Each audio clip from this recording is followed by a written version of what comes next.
Throughout the ages, architects and engineers have designed and built the great structures that have made our world and withstood the test of time. Hi, I'm Ed Asner. Welcome to Architects and Engineers. Let's look now at modern steel frame buildings. This is the Empire State Building, a marvel of modern architecture. It was built to last. Architects and engineers of today use computers to design and engineer buildings that will endure the forces of nature, such as earthquakes, fires, and hurricanes. This modern skyscraper was also built to last.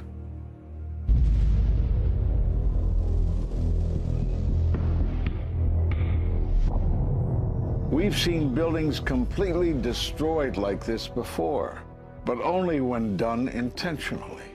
Danny Jowenko is the expert on this in Europe. What did he say? Dit is controlled demolition. Zeker weten. Zeker weten. Er is nagesprongen. Dit is in opdracht gebeurd. Dit heeft een team gedaan van experts. Let's compare. Explosives are used to demolish buildings like this in just seconds. Okay, so it's a controlled demolition. What's the problem with that? Well, it happened on the afternoon of 9/11 at the World Trade Center. Let's just think about this. Controlled demolitions cannot be engineered and rigged in a day. It takes months. And therefore, this event must have been planned in advance. You hear that? Keep your eye on that building. It'll be coming down. The building is about to blow up. Moving back. We are walking back. There's a building about to blow up. Did they actually use the word brought down, and who was it that was telling you this? The fire department, and they did use the word, we're going to have to bring it down. And these people heard explosions. We heard this sound that sounded like a clap of thunder. It looked like there was a shock wave ripping through the building, and the windows all busted out. About a second later, the bottom floor caves out. The building followed after that. He takes his hand off, and you hear 3, 2, 1, and it was boom, boom, boom, boom, boom. And these reporters recognized it as a controlled demolition. And I turned in time to see what looked like a skyscraper implosion. Looked like it had been done by a demolition crew. The whole thing just collapsing down on itself. For the third time today, it's reminiscent of those pictures we've all seen too much on television before, when a building was deliberately destroyed by well-placed dynamite to knock it down. It was almost as if it were a planned implosion. It just pancaked. So what's the problem if this was a planned demolition? Well, we are told by government agencies that this building came down as a result of normal office fires. The National Institute of Standards and Technology produced their final report in 2008. World Trade Center 7 collapsed because of fires fueled by office furnishings. It did not collapse from explosives or from fuel oil fires. But what do you think brought down the building? And what caught my eye is more than 1,300 architects and engineers examine the evidence about Building 7's collapse and disagree with the official report issued by the National Institute of Standards and Technology. I certainly am much more open-minded about it than I was, and it is because of the involvement of the 9/11 families and all these engineers and architects. You are about to hear from architect of 23 years, Richard Gage, AIA, member of the American Institute of Architects and founder of Architects and Engineers for 9/11 Truth. Now there are more than 1,500 architects and engineers who say that it could not have been brought down by office fires. They are backed by 9/11 family members who are calling for an independent, unbiased investigation. I'm Richard Gage. Fires have never before caused the collapse of any skyscraper.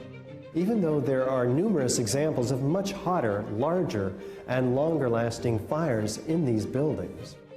And in the case of Building 7, the fire that NIST said started the collapse had actually burned out over an hour before. It could not have caused the collapse, as NIST claims. Yet this 47-story, modern steel-frame skyscraper, which was not hit by an airplane, collapses mostly into its own footprint like a house of cards, as fast as a bowling ball falling off the side of the building, in just under 7 seconds. Listen to the experts. Building number 7 descended in free fall for the first 100 feet, which means that there was absolutely no resistance to the descent whatsoever. NIST has admitted it went into free fall for 8 stories. And going from motionless to free fall instantly, that's a bothersome part of the puzzle because NIST never explained it. We've got a building that came down in its own footprint, so all of the columns really needed to be severed at the same time in order for that structure to fall the way that we saw. The symmetry is the smoking gun. The whole building completely comes down in one continuous motion. There couldn't have been any structural resistance. According to NIST, the failure occurred at column 79 on level 12. They're talking about a single columnar collapse or failure that resulted in a total collapse of the building. It is possible that you could have a local failure as a result of a connection failing. But the likelihood of that failure dragging the entire building in such a fashion that all the columns would fail at the same time is an impossibility. Impossibility? Yes. What I saw, it was a classic implosion. The center of the core, the penthouse area, starts to move first, and then the building follows along with it. I'd like to know why NIST excluded the document from FEMA in Appendix C that documented the evidence of melting steel. Why is this forensic evidence not being included in the report? In an office fire, you cannot generate enough heat to melt steel. And yet we have evidence of molten iron. R.J. Lee Company, USGS, and Dr. Stephen Jones's work, all 3 separately found these microspheres. In the dust, we found what we characterize as unreacted thermitic material in the shape of some very tiny red-gray chips, which have different properties, and in the reaction they produce molten iron, which is the prime indication of a thermitic reaction. And such a reaction can be used to destroy steel structures.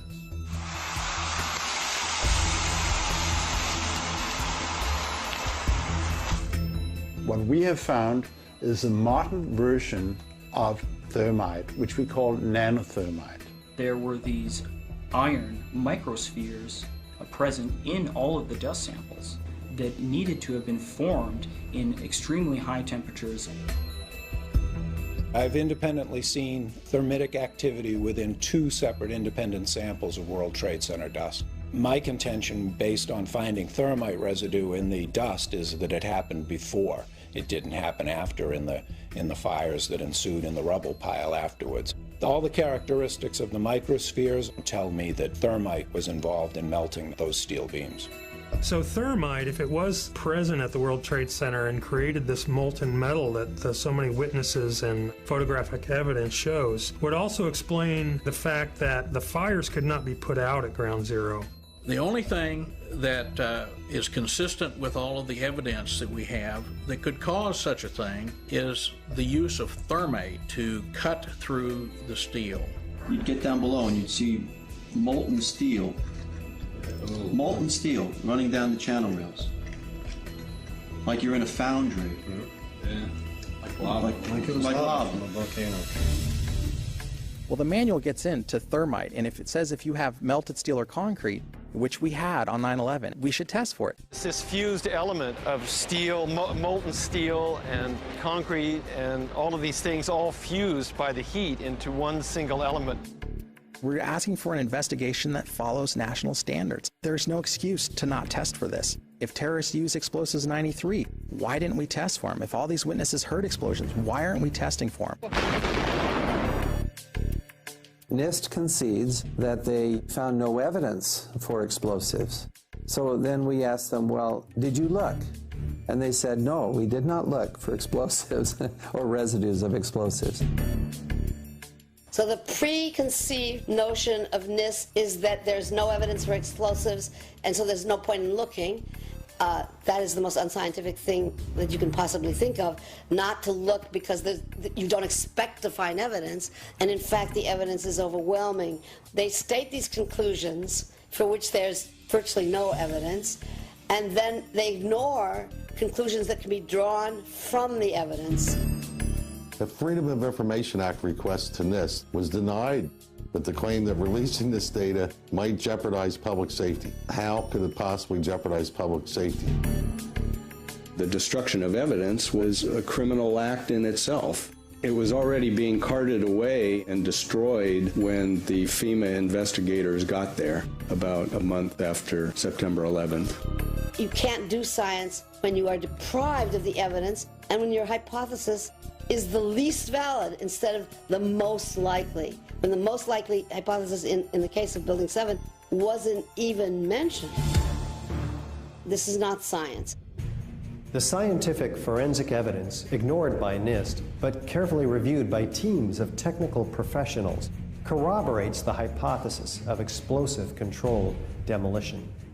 We've traveled to 21 foreign countries and 32 American cities, bringing this evidence to the attention of the public. And we're backed by 9/11 family members and other concerned citizens who are calling for an independent, unbiased investigation. I'm a family member trying to find out the answers to the murder of 3,000 plus people. The bottom line is that it needs to be investigated properly. Please look at architects and engineers. People all around the world, scientists all around the world are questioning this. And there's some deep, deep explaining to do. It took some kind of consciousness raising on my part before I was willing to look at the possibilities. And really, you need to go where the evidence leads. As an engineer, and I have 3 degrees in engineering, I signed that petition for architects and engineers for 9/11 Truth some time ago because the American people absolutely need the truth of 9/11. Look at the evidence. In fact, I'll say this very categorically. Any reasonable person who looks at the evidence that's been brought forward has got to come away with the feeling that something has to be done, a real investigation has to be put forward. We will never heal. This country will never, ever, ever forget that day. We have to demand a new investigation. I want justice here. The country owns this. We were all victims. You all should want answers. It's not just ours, not just mine. We all lost something that day. It's distressing for everyone to come to terms with this evidence. But we must pursue the truth wherever it leads. Look at the evidence and decide for yourself.